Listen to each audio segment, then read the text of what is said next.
Bismillahirrahmanirrahim. Assalamualaikum warahmatullahi wabarakatuh.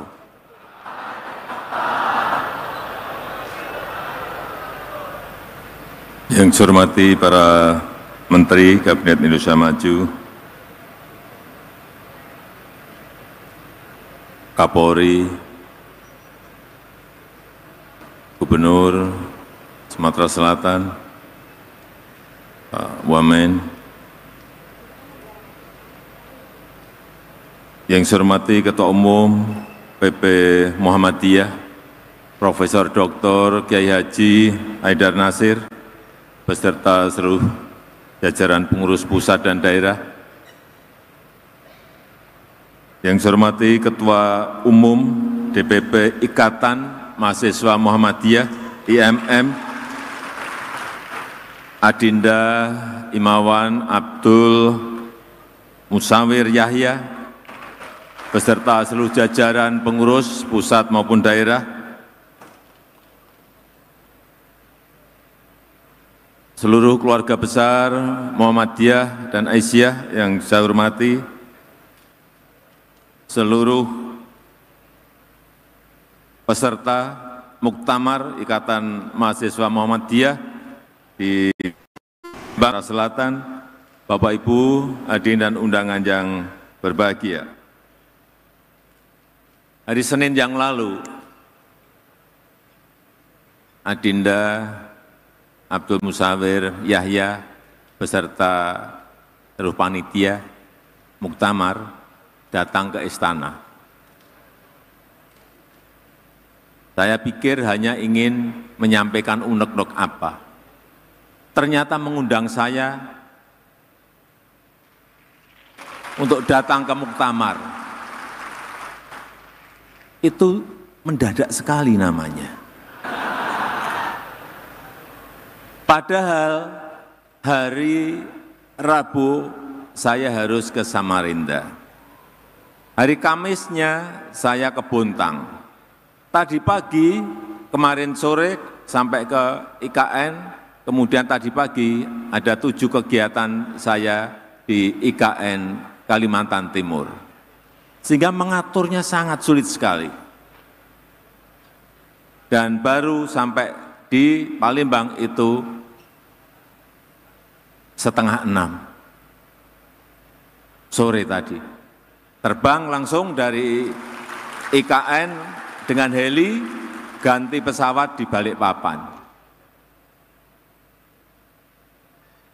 Bayangkan. Pesan saya kalau ngundang jangan mendadak.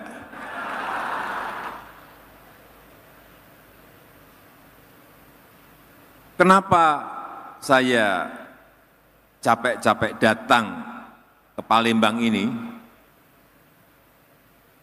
Karena IMM itu adalah organisasi penting.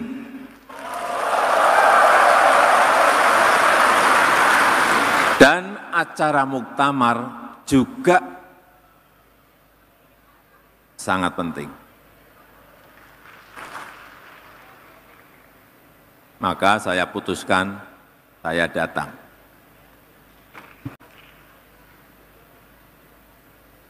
Dan saya mengapresiasi peran aktif seluruh kader IMM dalam menjalankan agenda kebangsaan, termasuk penyelenggaraan pemilu kemarin yang pemilihnya didominasi oleh generasi muda,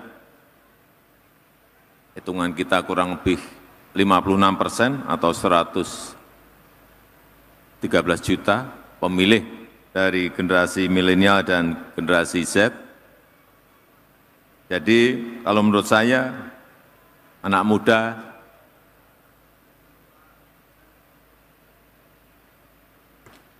itu tidak apatis terhadap politik, justru generasi muda punya kemauan besar untuk berkontribusi bagi kemajuan bangsa. Imawan dan Imawati yang saya banggakan, dalam tahun-tahun terakhir ini landscape politik global itu berubah. Landscape ekonomi global juga berubah.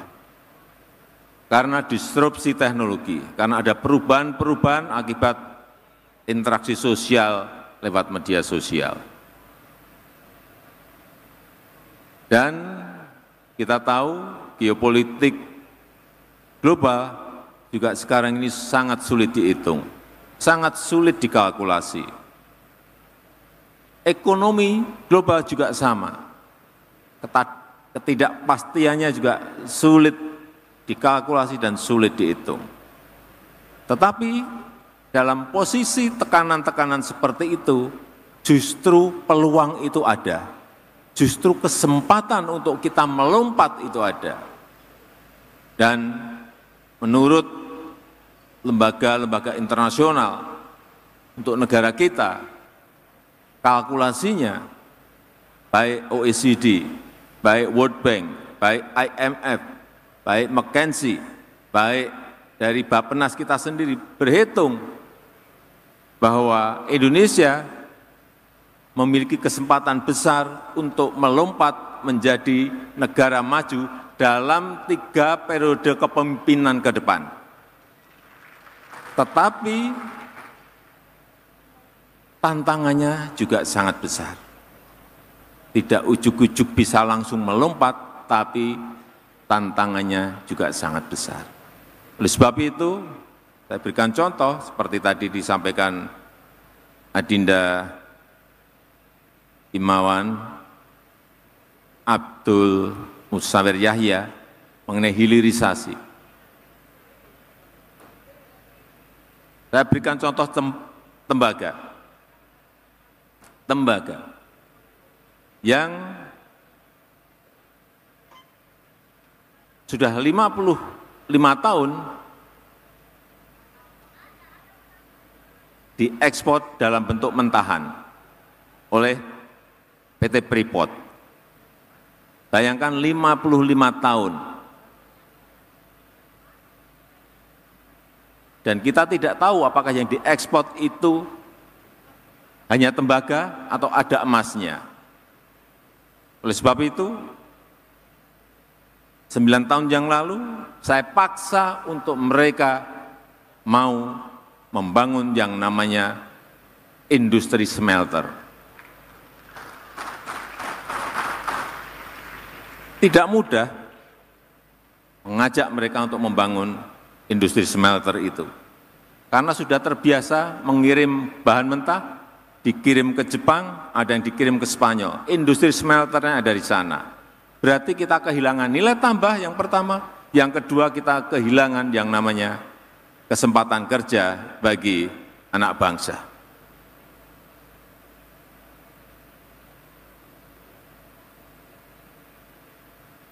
Karena sulit, kita dorong untuk membangun industri smelter, kemudian kita lakukan yang namanya pembelian saham mayoritas bagi PT Freeport oleh BUMN kita. Sehingga kita sekarang memiliki saham mayoritas 51%. Setelah kita mayoritas, baru saya perintah BUMN-nya agar industri smelternya segera dibangun. Dan insya Allah nanti di bulan Juni pada tahun ini, industri smelter PT Freeport yang akan mengolah tembaga dan mungkin juga ada emasnya bertonton akan mulai beroperasi dan akan merekrut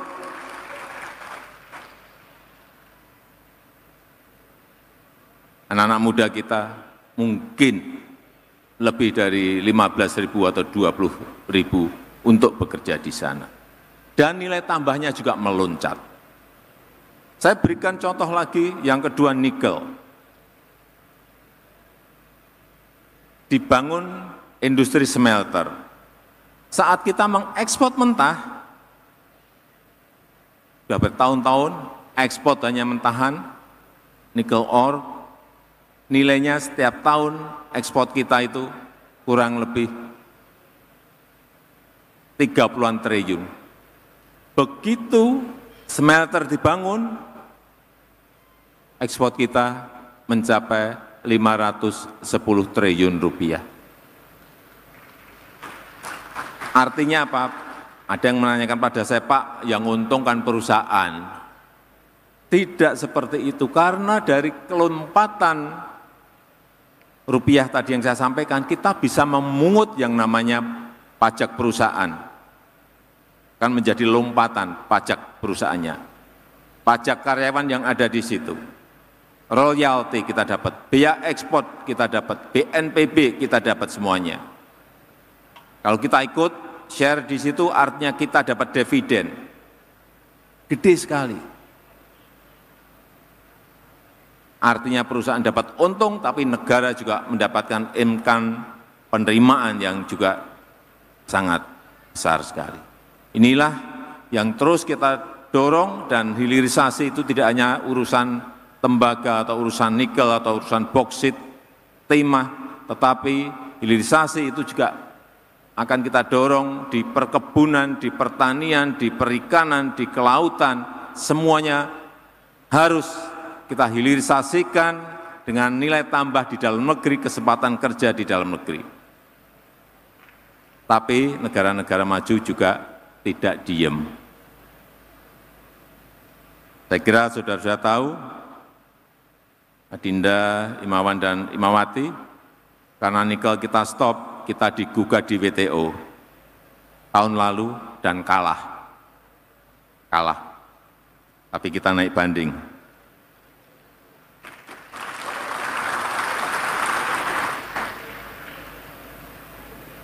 Kita juga tahu semuanya bahwa dalam sebulan 2 bulan ini banyak negara-negara masuk ke jurang resesi.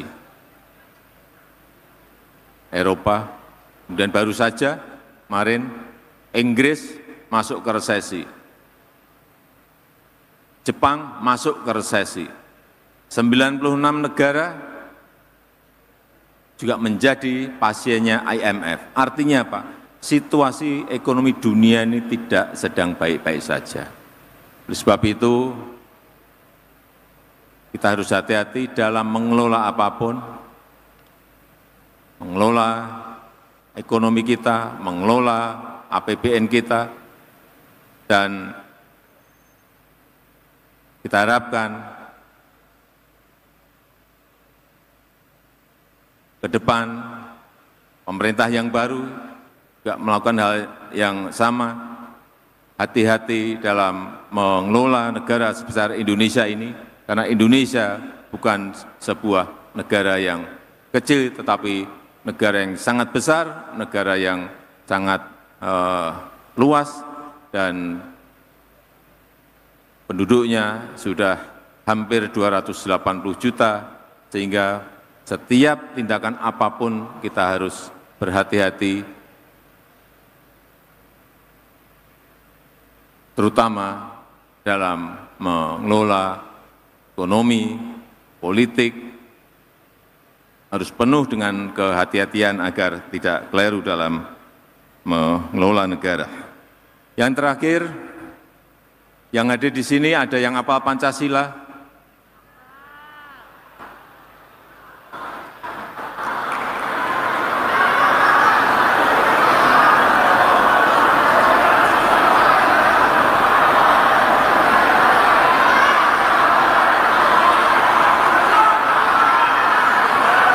Ya.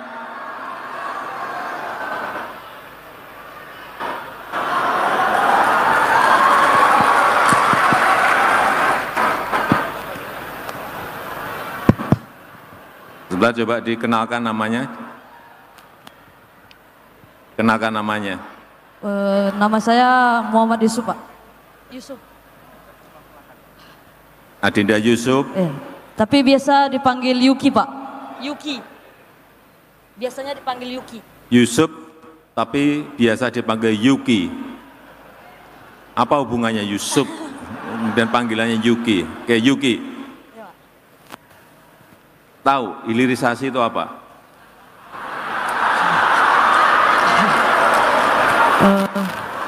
Enggak apa-apa. Saya kemari hanya dengan keberanian, Pak. Jadi hilirisasi itu mengolah bahan mentah menjadi barang setengah jadi atau mengolah bahan mentah menjadi barang jadi. Itu aja. Ya, agar nilai tambahnya itu bisa kita dapatkan. Itu hilirisasi. Sekarang Pancasila. Pancasila. Pancasila. 1. Ketuhanan yang Maha Esa. 2. Kemanusiaan yang adil dan beradab. 3. Persatuan Indonesia. 4. Kerakyatan yang dipimpin oleh hikmat kebijaksanaan dalam permusyawaratan perwakilan. 5. Keadilan sosial bagi seluruh rakyat Indonesia.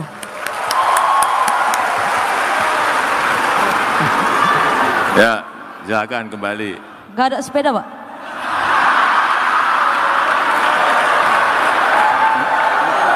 Oh, itu ada.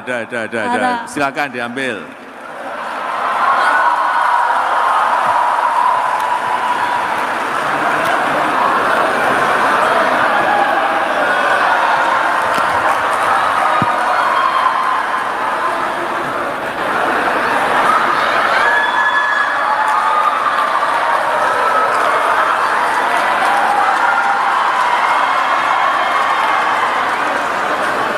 Yuki, itu sepedanya itu bisa ditukar dengan mobil loh.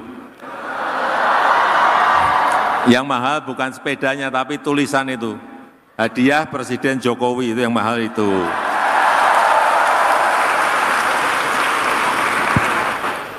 Saya rasa itu yang ingin saya sampaikan, dan dengan mengucap Bismillahirrahmanirrahim pada malam hari ini secara resmi saya buka Muktamar ke-20 Ikatan Mahasiswa Muhammadiyah tahun 2024. Terima kasih. Wassalamualaikum warahmatullahi wabarakatuh. Mohon mendampingi Menko Bidang Pembangunan Manusia dan Kebudayaan, Menteri Perdagangan.